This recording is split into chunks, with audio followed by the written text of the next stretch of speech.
you getting hit by that lightning through the wall? I And you was. just I was. That's so fucking buggy.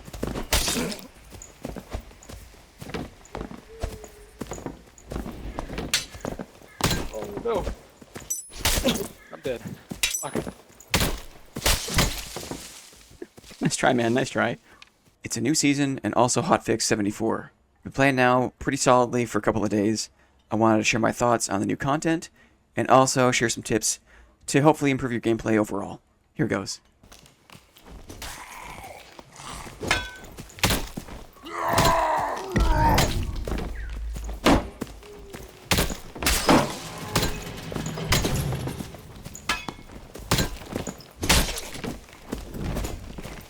Oops, I died. Darn, I hit the wall.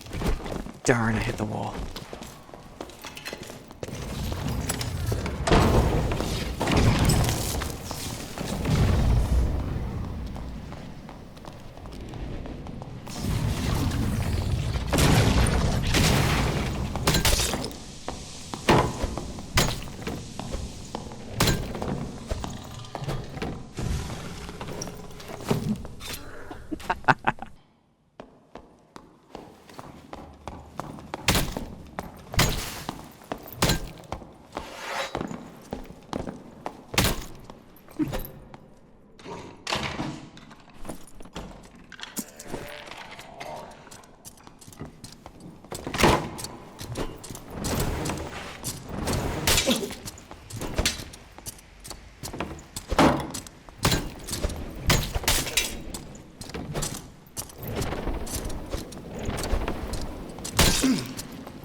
We got him.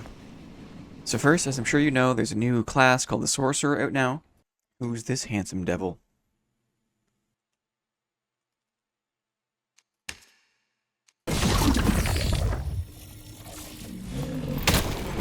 Oh!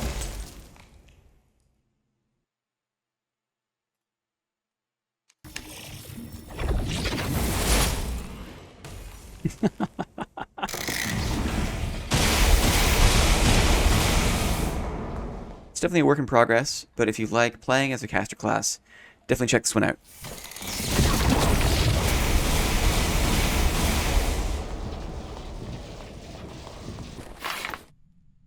God, he looks dumb.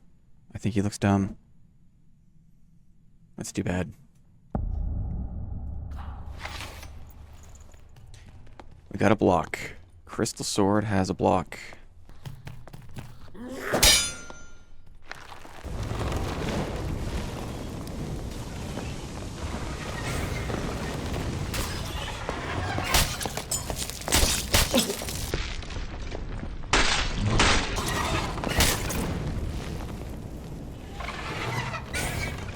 If a sorcerer is someone who is born with innate magical powers, why then do they choose to wear hats that look like this?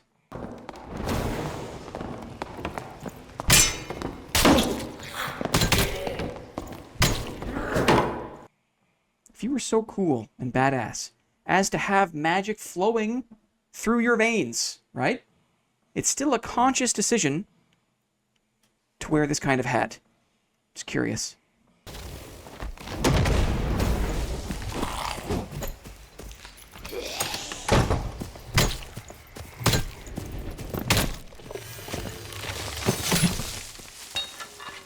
This next tip is that you can interrupt a caster's spell if you touch their hand with your shield or any other blocking surface.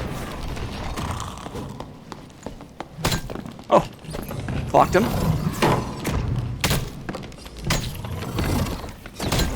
Okay. When the caster goes to cast the Wizard the Sorcerer, there's a time where their hand goes forward. Even the motion of casting puts their hand forward.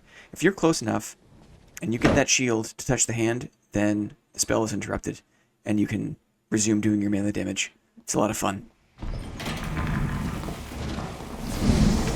You missed.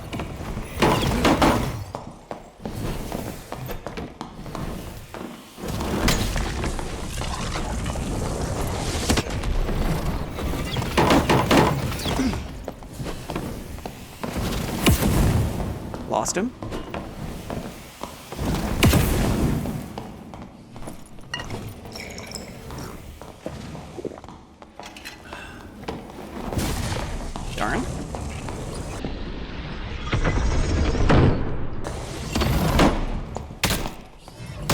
Blocked him. Okay.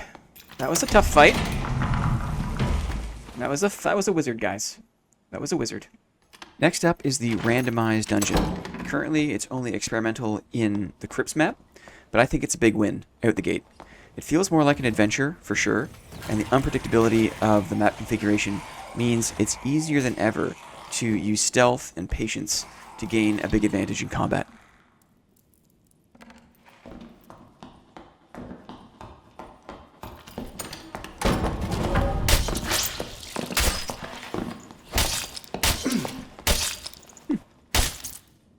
Sorry, man. GG.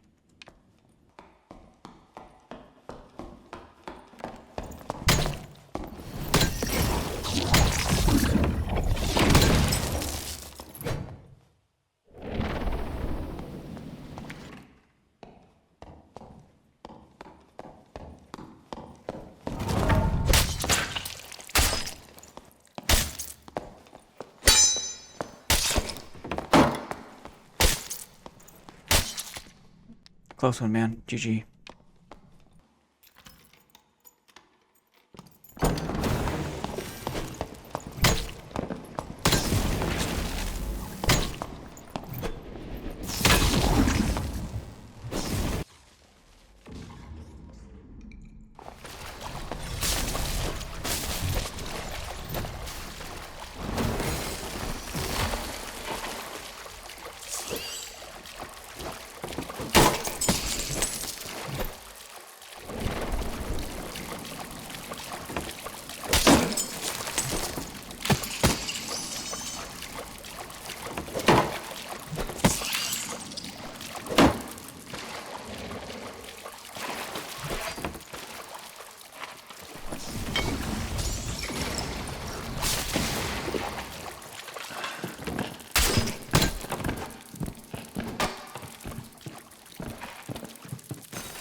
This season's also introduced the continuous dungeon. This means there's a live session that players can enter and exit from continuously. It also means you never know where someone might spawn, or where you might spawn. And sometimes this can be very inconvenient. Hey, you can do whatever you want in the kitchen, Badul. You can do whatever you want in the kitchen. There's a policy of, what the heck is this? Do you see that? Did you see that? Did you see that? Iron Mace. Did you test this? Did you test this, Iron Mace? My recommendation here is make sure that you're at full HP or close to it before you go down an extra level, because you might not have the time to heal up or recover when you start the new map. And also, when you load into a new map, try to go slowly and quietly just to get your bearings and listen up for other players before you start making too much noise.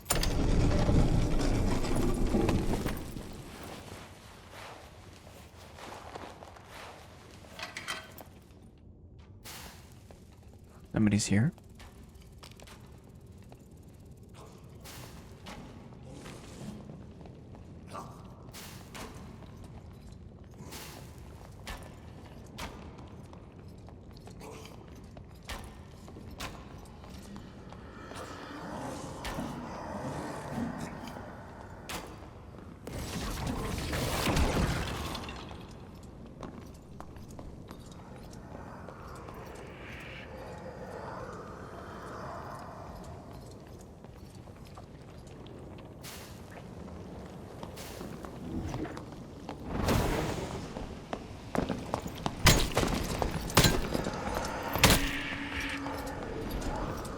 Part of the continuous dungeon setup means the static exits are always open and always available, which makes Dark and Darker in this season in particular a runner's paradise. I'm finding that the faster classes that have the ability to disengage from combat can almost always get away and escape the dungeon.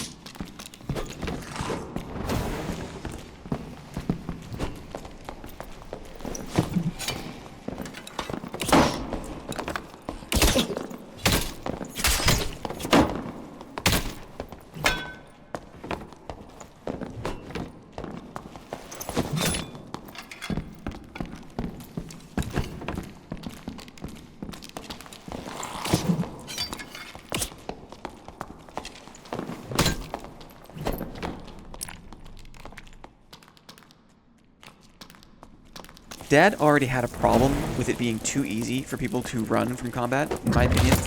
But this new season makes it even easier for almost anyone to escape. All they have to do is just run to an open portal.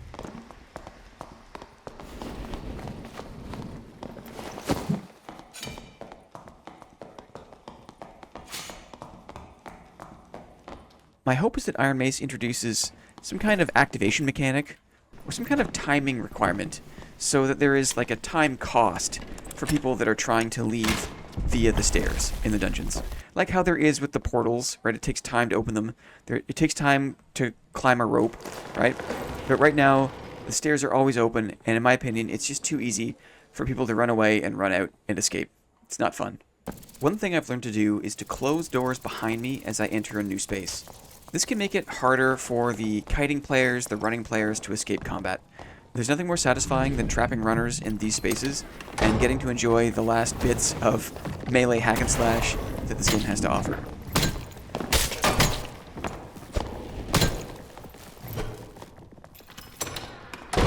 Because the move speed meta and the kiting meta is so prevalent these days, you have to almost fool people, trick other players into coming back into your melee range. You can do that by bait switching to a ranged weapon. Many of the experienced kiting players will run and will listen for you to switch to a bow or a throwing weapon or some other kind of range damage. They know that you are vulnerable with those weapons out and will usually turn back to punish you in that situation.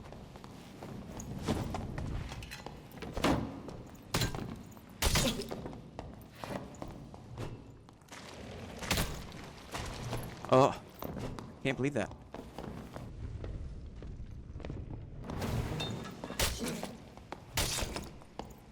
Blocked him. Missed.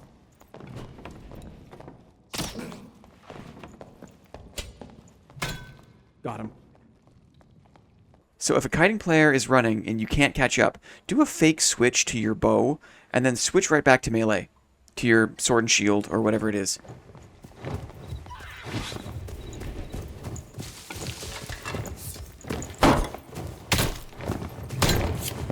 This way you can punish the kiting player who thinks they're turning back to punish you.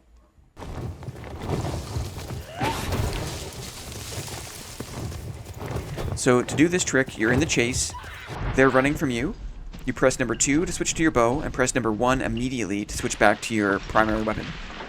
The running player will hear you switch to the bow, will think that you're vulnerable, will turn back to you, but in the meantime you've already switched back to your melee weapon and can start doing damage.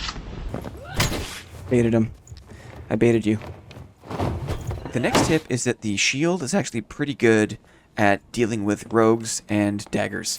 If you want to get better fighting rogues with a shield, there's 2 important things to do.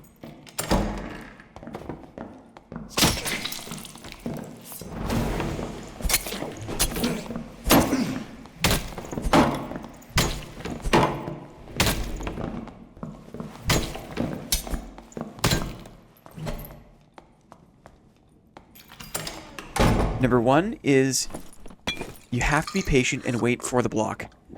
This is difficult because you're probably going to get hit once or twice before you actually get a successful block, and that can be discouraging.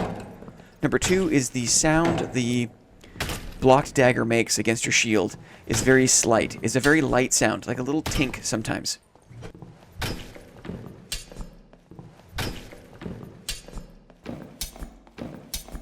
But I find that if I wait for the block and counterattack, I usually win the fight.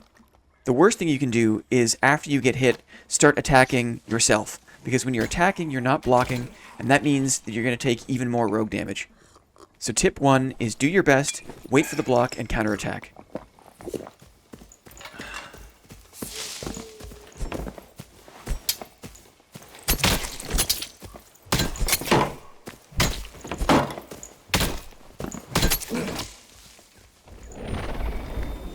Tip number 2 is when you're trying to block the dagger, whatever it is, a rondelle, a kris, a stiletto, try to aim for the rogue's hands. Aim for the hand, whatever hand the dagger is in. And I find that training my shield on the hand of the dagger is the most effective way to actually get the block.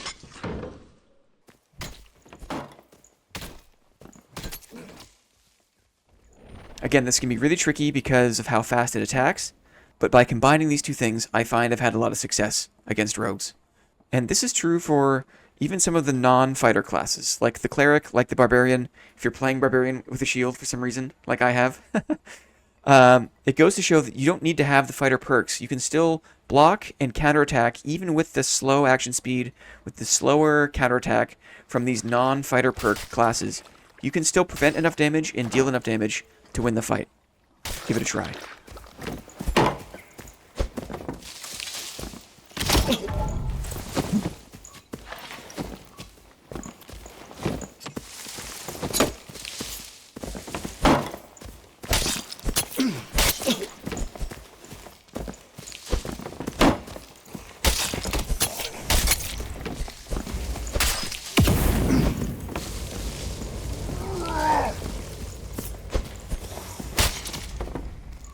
GG, man. The last tip for this video is don't spend any money on stash tabs. This early in the wipe, this is a waste of money. I used to feel like a few seasons ago, last season, that my number one goal always was to save enough money to get some more space, some more stash tabs. And I never felt quite comfortable until I had a little more room to spread out and hold all my stuff. But I've learned that this is not the best approach. Because for two things. Number one, your money is better spent on other things that will appreciate in value. And number two, if you have a legendary account, you have access to a shared stash tab. And that means that you can use all your other characters as your stash tabs. You basically start the game with 8 or 9 available stash tabs by way of your other characters. So learn to use your other characters to hold things, to hold crafting gear, to hold materials, or to hold other gear for other classes that you intend to play a bit later. Like, I haven't started playing Cleric yet. I want to. I like playing Bonk Cleric, but I've been leveling up my fighters first. I've got all this great gear that's just sitting here waiting for me for when the time comes for me to start playing Cleric. I'm using my Cleric as a stash tab, basically. But perhaps the most important thing, the most important reason why you should not buy stash tabs is because this early in the wipe, certain materials are cheaper now than they ever will be. I've learned, thanks to some very helpful people in my community, shout out Badul, that if you spend money on materials that go up in value as the season goes on, as new crafting is unlocked, then it's a really great way to basically shortcut to prosperity, right? We know that this wipe, this season in particular, there's a distinct lack of gold coin bags. Eventually, there will be crafting available where we can make more gold coin bags, but we can't yet. The strategy is, the tip is, if you invest now in materials that are cheap now, but will become more expensive as new quests or new crafting is unlocked, then it's a chance for your early game gold to double or triple or more in value. So I've chosen wolf pelts because I know eventually we'll be able to craft gold coin bags. Right now there's a huge shortage of gold coin bags.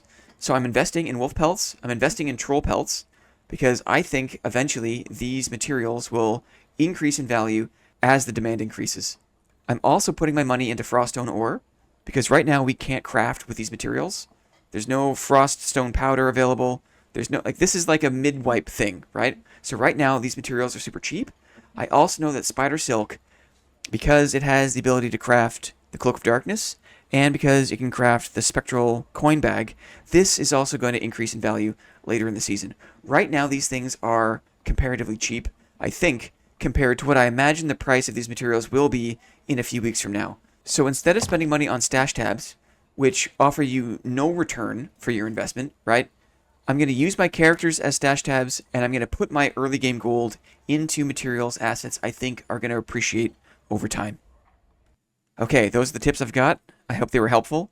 If you have any other advice for me, combat or otherwise, particularly related to early wipe, please let me know. I'm all ears. If you made it this far in the video, thank you so much. I appreciate your time. I'll close off the video with a few more PvP highlights, but I'll say goodbye for now. Thanks for watching, good luck out there, and I'll see you around.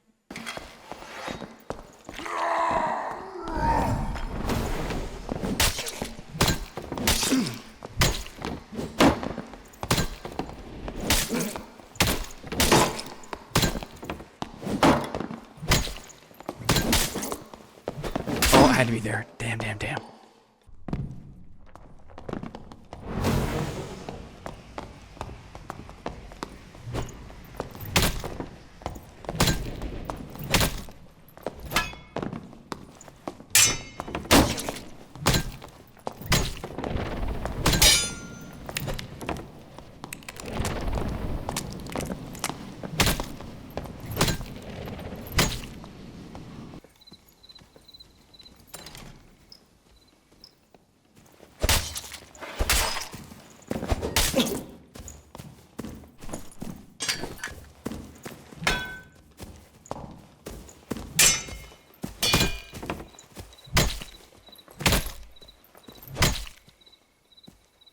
GG, man.